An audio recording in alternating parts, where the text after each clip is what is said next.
What would happen if a nation emerging from the ashes of war chose speed as its language to return to the world? And what made a small, bare, almost safety-ignorant car become an icon that neither Hollywood nor America could ignore? In 1955, the Porsche 550 Spyder was born, quietly, without fanfare, without ambition to conquer the mass market. It appeared as a pure racing tool, created in a Europe still scarred by World War II, and in a Germany seeking to redefine itself through engineering rather than military power. 10 years earlier, Germany had been the symbol of collapse. But by the mid-1950s, West Germany began to revive. The economy grew, factories resumed operation, and a generation of engineers believed that national honor could be restored through precision, discipline, and performance. In that context, motorsport was not just sport. It was an international stage where a nation could be seen anew without politics or weapons. Check the timing again, it's still slightly advanced. Porsche, at that time, was still a small company. It lacked the glamorous history of Ferrari or the aristocratic heritage of Jaguar. But under Ferry Porsche's leadership, the company pursued an almost stubborn philosophy. Racing cars must be light, balanced, and honest with their mechanics. No excess, no concealment, no ostentation. The 550 Spyder was the embodiment of that philosophy. Mid-engine, minimalist chassis, low-slung body. Everything on the car served one single purpose: victory through efficiency, not overwhelming power. In an era when major racing teams believed in large displacement and high horsepower, Porsche chose the opposite path, and that was provocative. On European racetracks like Le Mans, Targa Florio, or Nürburgring, the 550 Spyder began to draw attention from stronger rivals. It did not dominate outright, but consistently finished in positions that forced experts to acknowledge this car was dangerous because it was smart. Porsche was sending a clear message: real strength lies in design and engineering discipline. Meanwhile, across the Atlantic, America was living in a completely different era. Post-war for America was not reconstruction, but explosion. Television entered every home. Hollywood produced new idols. American popular culture celebrated youth, speed, rebellion, and the feeling of living faster than yesterday. It was at that intersection that the Porsche 550 Spyder began to step out of the pure racing world. For America's upper class and individuals who refused to live by safe norms, this car held a strange allure. It was nothing like a Cadillac, not soft, not comfortable, not flaunting status. The 550 Spyder was a challenge to the roads, to society, and to the driver himself. Hollywood saw in it an image that fit the era. A merciless machine, not for the masses, and one that asked no permission to exist. And then, the car became linked to a name that America at the time both admired and feared: James Dean. James Dean was not the reason the Porsche 550 Spyder was created. But his appearance made the car transcend the realm of engineering. In the eyes of the American public, the 550 Spyder began to embody rebellious youth, a symbol of rejecting safety, rejecting compromise, and accepting risk as part of personal identity. At that time, no one yet called the 550 Spyder a legend. It was just a small, dangerous, and difficult-to-drive racing car. But history rarely chooses safe things to remember. It chooses machines that stand at the intersection of technical ambition, popular culture, and human fate.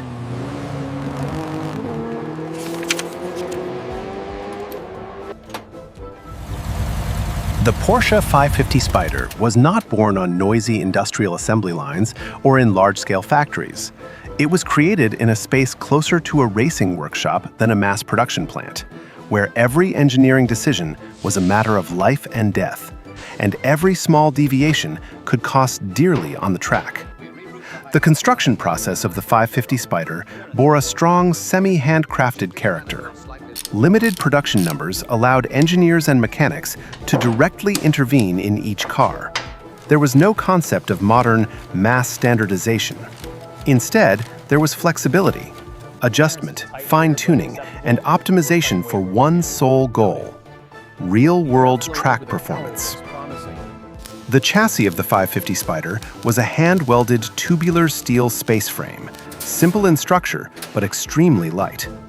Porsche did not aim to create a protective cage for the driver. They created a platform rigid enough to keep the car stable during high-speed cornering. Every excess gram of weight was ruthlessly eliminated. No crumple zones, no crash reinforcement. In the engineering mindset of 1955, safety was not a design priority. The body was made from thin aluminum, hand-formed. The body panels were not intended for luxury or mass appeal aesthetics.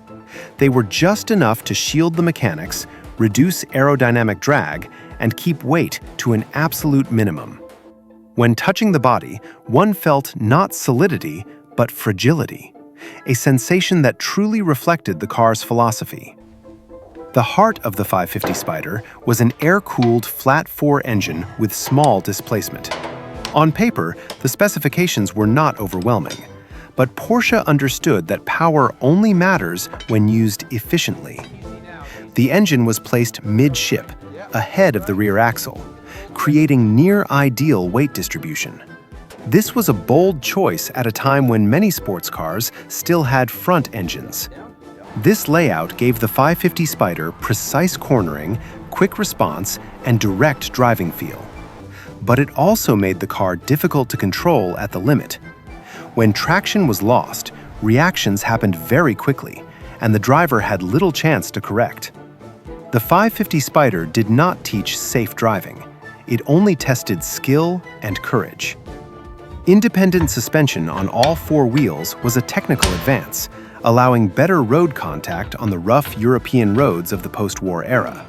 However, the setup was tuned stiff, prioritizing precision over comfort. Drum brakes, though standard for the era, required strong pedal effort and good anticipation.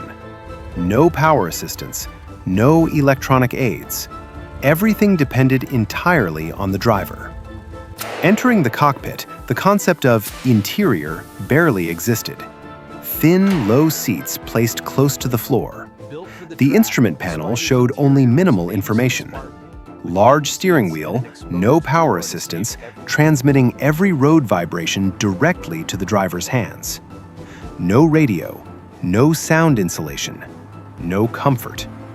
Engine heat, the smell of fuel, and mechanical noise blended into a space that today would be hard to accept. But in 1955, that was the essence of a racing car. The name Spyder was not a marketing gimmick. In motorsport language, it referred to open-top, light, low cars designed to maximize visibility and minimize weight. Porsche adhered to that spirit rigorously. The 550 Spyder did not try to protect the driver from danger. It placed the human directly face-to-face with speed, without barriers, without buffers. When a Porsche 550 Spyder left the workshop, it did not represent luxury or social status. It represented a cold and straightforward philosophy. Efficiency always comes with risk. In the world of Porsche in 1955, that was not something to avoid. It was an acceptable price for victory. And those very engineering choices, light chassis, mid-engine, bare cockpit, created a machine that was outstanding on the track, yet harbored tragedy when taken to public roads. From here, the story of the Porsche 550 Spyder no longer belonged only to engineers and racetracks, but began to collide with human fate.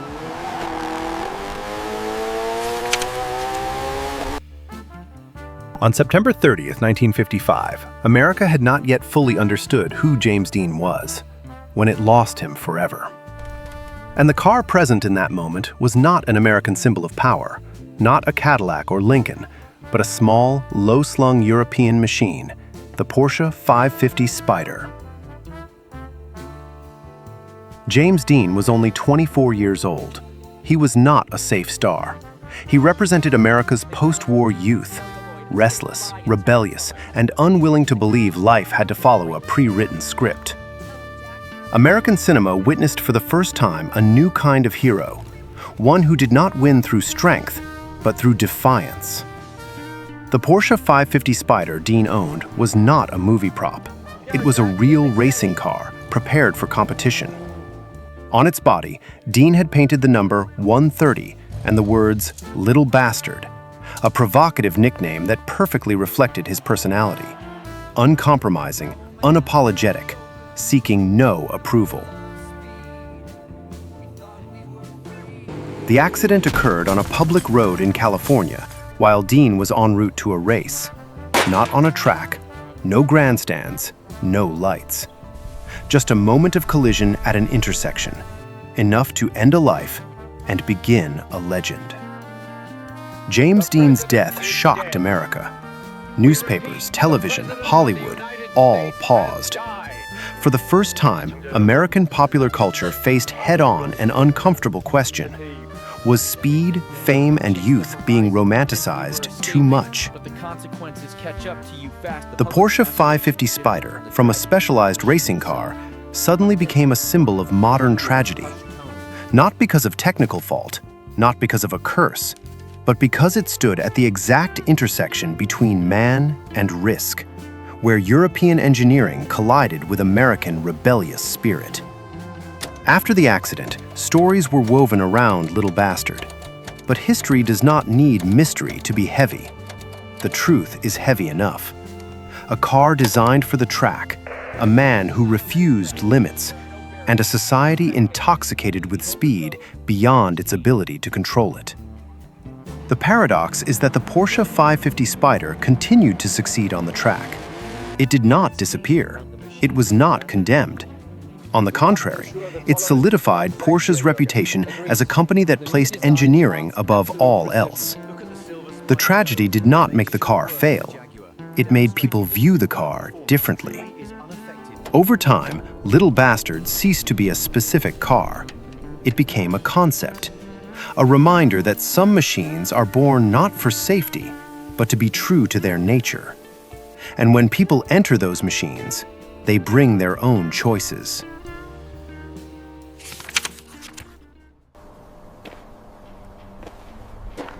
Looking back at the Porsche 550 Spyder 1955 today, history has clearly separated two things. The car did not kill James Dean. It carried no curse. It was simply the embodiment of a cold engineering philosophy, placed in the hands of a man who lived faster than his era. The Porsche 550 Spyder still exists, in museums, in history books, in the motorsport legacy. It has not changed. What has changed is how people retell its story. And perhaps in that very point, this car has transcended its role as a machine to become a silent witness of the 20th century, where speed, fame, and fate first collided under the global lens.